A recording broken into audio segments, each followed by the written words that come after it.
Hello मेरी जान।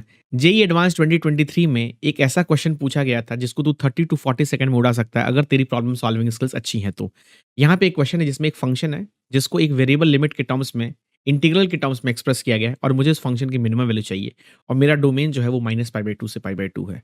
तो इस तरह के क्वेश्चन में जहाँ पे मुझे मिनिमम वैल्यू चाहिए और फंक्शन को बेसिकली एक इंटीग्रल के टर्म्स में लिखा गया है और पक्की बात है अगर उसके लिमिट वेरिएबल है तो मुझे न्यूटन लीबनिज़ रूल का यूज़ करके फंक्शन को डिफरेंशिएट करना पड़ेगा।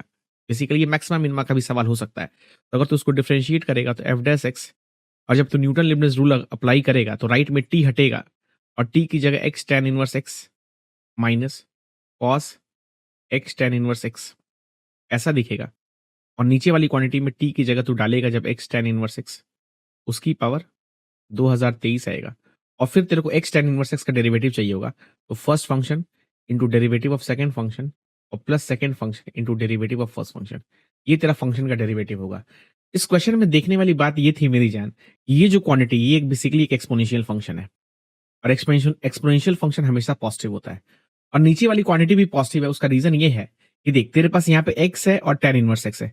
जब x पॉजिटिव होगा, लेट्स से तू 0 से π/2 लेगा तो tan इनवर्स x भी क्या होगा 0 से π/2 होगा। करेक्ट, तो ये भी पॉजिटिव होगा और जब x नेगेटिव होगा, लेट्स से -π/2 से 0 में, तो तेरा tan इनवर्स x भी नेगेटिव होगा, उसका रेंज नेगेटिव होता है। इसका मतलब x tan इनवर्स x ये हमेशा पॉजिटिव होगी। तो इसका मतलब ये डिनोमिनेटर जो है ये पूरा पॉजिटिव होगा। तो मेरे डेरिवेटिव का साइन कौन डिसाइड करेगा? मेरे डेरिवेटिव का साइन जो डिसाइड करेगा वो x/1 + x² डिसाइड करेगा, plus tan inverse x decide करेगा। मेरी जान ये बात देखने वाली थी कि ये फंक्शन जो है ये बेसिकली एक ऑड फंक्शन है। जो डेरिवेटिव है वो बेसिकली एक ऑड फंक्शन है। जब तू x पॉजिटिव रखेगा तो ये पॉजिटिव होगा और जब तू x नेगेटिव रखेगा तो ये नेगेटिव होगा। तो पक्की बात है जो डेरिवेटिव होगा वो 0 पे ही 0 होगा। इसका मतलब फंक्शन का जो डेरिवेटिव होगा f' 0 वो 0 होगा। इसका मतलब अगर तूने फर्स्ट डेरिवेटिव टेस्ट यूज़ किया और तूने x = 0 एक क्रिटिकल पॉइंट आएगा और तूने अगर डेरिवेटिव का साइन चेक किया तो 0 के आगे डेरिवेटिव पॉजिटिव होगा और 0 के पीछे डेरिवेटिव नेगेटिव होगा। इसका मतलब फंक्शन यहाँ डिक्रीज करेगा, यहाँ फंक्शन तेरा इंक्रीज करेगा।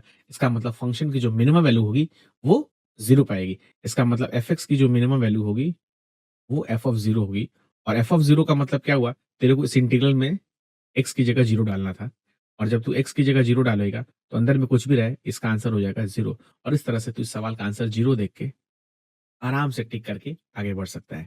इस तरह के और भी इंटरेस्टिंग सवाल को जानने के लिए चैनल को लाइक कर, शेयर कर और सब्सक्राइब कर और एक बार मेरे प्लेलिस्ट को जाके देख, तेरे को और भी इंटरेस्टिंग वीडियोस मिलेंगी वहाँ पे।